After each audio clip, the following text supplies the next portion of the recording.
কি রান্না করছো? এই যে বেটা বিরিয়ানি বানাচ্ছি। আমাদের একটু দেখাবে? হ্যাঁ নিশ্চয়ই দেখাবো, আচ্ছা ঠিক অবশ্যই। আছে। তো কাজ শুরু হয়ে গেছে, আলুটা এখানে ফুটছে। মা কোনো ফুড কালার ইউজ করে না, ওই জন্য হলুদ দিয়ে ফোটাচ্ছে। বিরিয়ানির জলটা রেডি করা হচ্ছে, চাল দেওয়া হবে, লেবু, সাদা তেল দিয়ে আর হালকা নুন দিয়ে তারপর চিকেনটাকে ম্যারিনেট করে রাখা হয়েছে। এবার সেই জলেই গরম মশলা দিয়ে দিয়েছে। এবার তেল গরম হচ্ছে কড়াইয়ে, তারপর একে একে সব উপকরণ দেওয়া হবে। দেখা যাক মা কি দিচ্ছে। প্রথমে দিল জিরে, জিরেটা যতক্ষণে হচ্ছে তারপর দিয়ে দিল কেটে রাখা পেঁয়াজ কুচি। এবার এটাকে বাদামি করে ভাজতে হবে প্রথমে।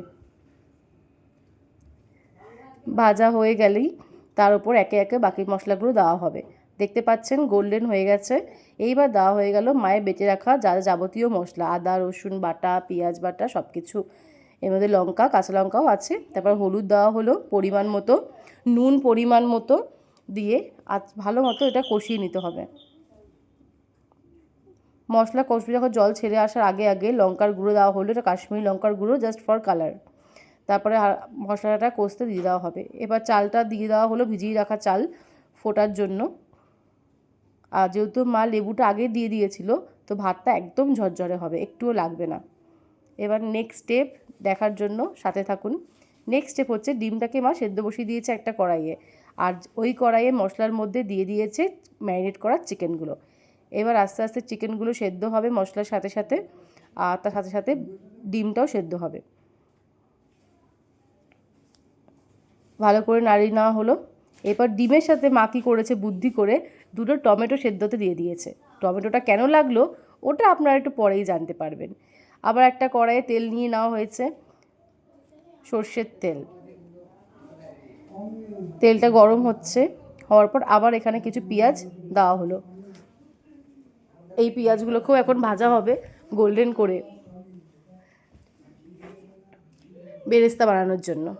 তো এবার এখানে দেখতে পাচ্ছেন মাংসগুলো হয়ে এসছে। এরপর এটা মায়ের দেওয়ার টিপস, বিরিয়ানিতে লেগে না যায় নিচে, সেই জন্য প্রথমে নিচে তেজপাতা দিয়ে দেওয়া হলো, যাতে বিরিয়ানির চালটা লেগে না যায়। এবার একে একে করে কোটিং করা হবে।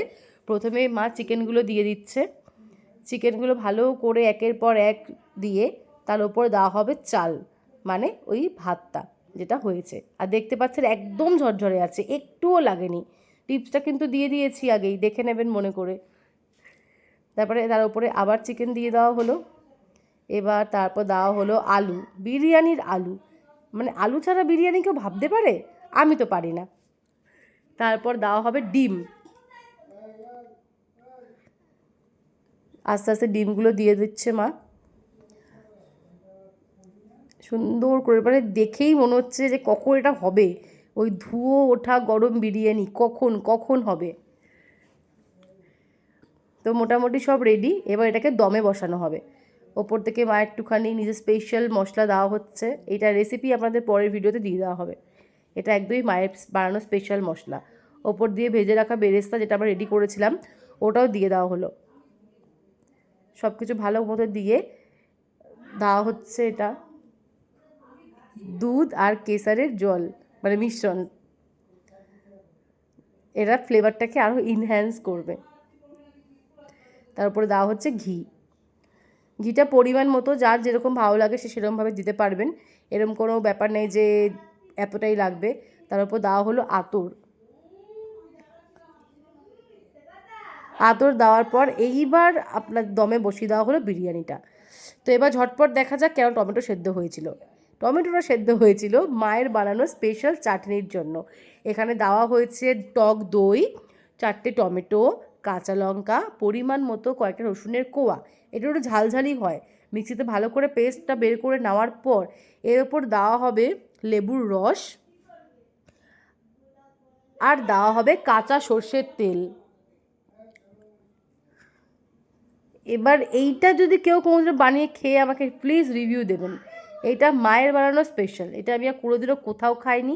এটা মায়ের নিজের বানানো রেসিপি। তো এবার খাওয়া যাবে। মায়ের বিরিয়ানি রান্না হয়ে গেছে। এবার আমি একটু খেয়ে তোমাদের একটু রিভিউ দেব। একটু ঝোল নিলাম, একটু আমি কষা মাংসও নিয়েছি, একটু ঝোল, একটু বিরিয়ানির মাংস, একটু একটু ডিম, সামান্য একটু আলু আর পেঁয়াজ,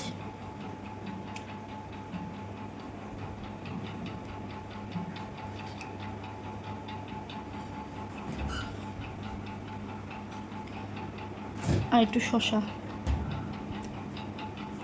আর মা যে চাটনিটা বানিয়েছিল একটু চাটনি, এই বাইকটা দিই। বন্ধুরা, অসাধারণ হয়েছে বিরিয়ানিটা, দারুণ হয়েছে, ফাটাফাটি।